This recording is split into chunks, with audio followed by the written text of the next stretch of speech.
Yan mga kamaalam, lalagyan natin ito, papatong natin dito. Bakit natin lalagyan ito? Just in case na nasira na yung belo niya, pag tumulo yung tubig niya galing doon sa dryer, hindi mababasa yung motor.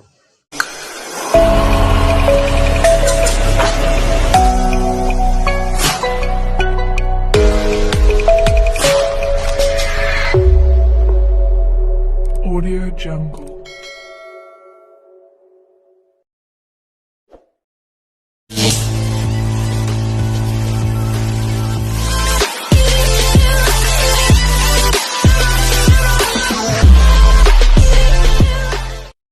Isa na namang mapagpalang araw mga kamaalam. At ito inaayos na natin, dryer.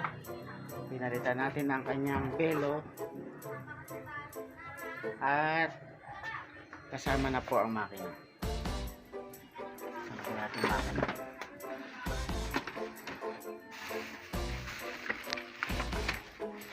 Ay, ito pala sa ilalim ang kanyang bagong makina.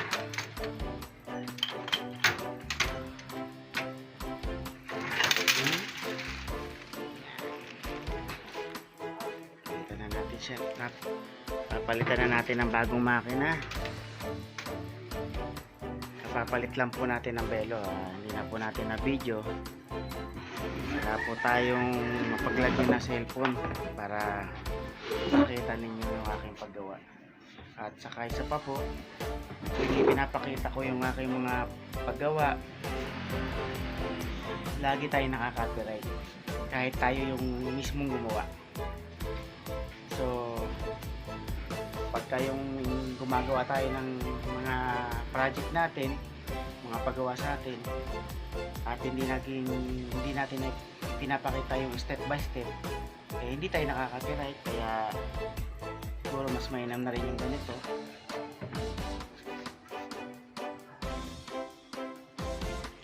Kaya yun, nakakapag-upload tayo ng video natin dahil hindi step by step. Hindi ko tuloy maituro ko yung ating pamamaraan sa paggawa at kung paano ba magawa para may mga matulungan tayo matuto. Kaya nakakalungkot isipin na may mga tao na ganun. Hindi lang naman sila ang marunong gumawa. Marami pong marunong gumawa. Libo-libo ang taong marunong gumawa. Kaya lang hindi na nabibigyan ng pagkakataon na mahagi yung mga kanilang kaalaman dahil nga dun sa copyright.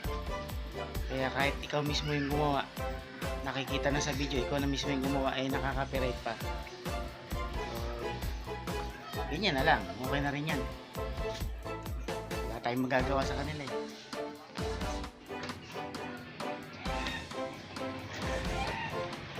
Yan. Oh, yan. Yan. Mabigat to kasi meron siyang pampabigat dito sa magkabilang gilid.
Yan mga kamaalam, lalagyan natin ito, papatong natin dito.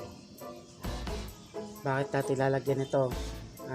Just in case na nasira na yung belo niya, pag tumulo yung tubig niya galing doon sa dryer, hindi mababasa yung motor. So ilagyan ko na ng tanda para alam natin kung saan natin bubutasan.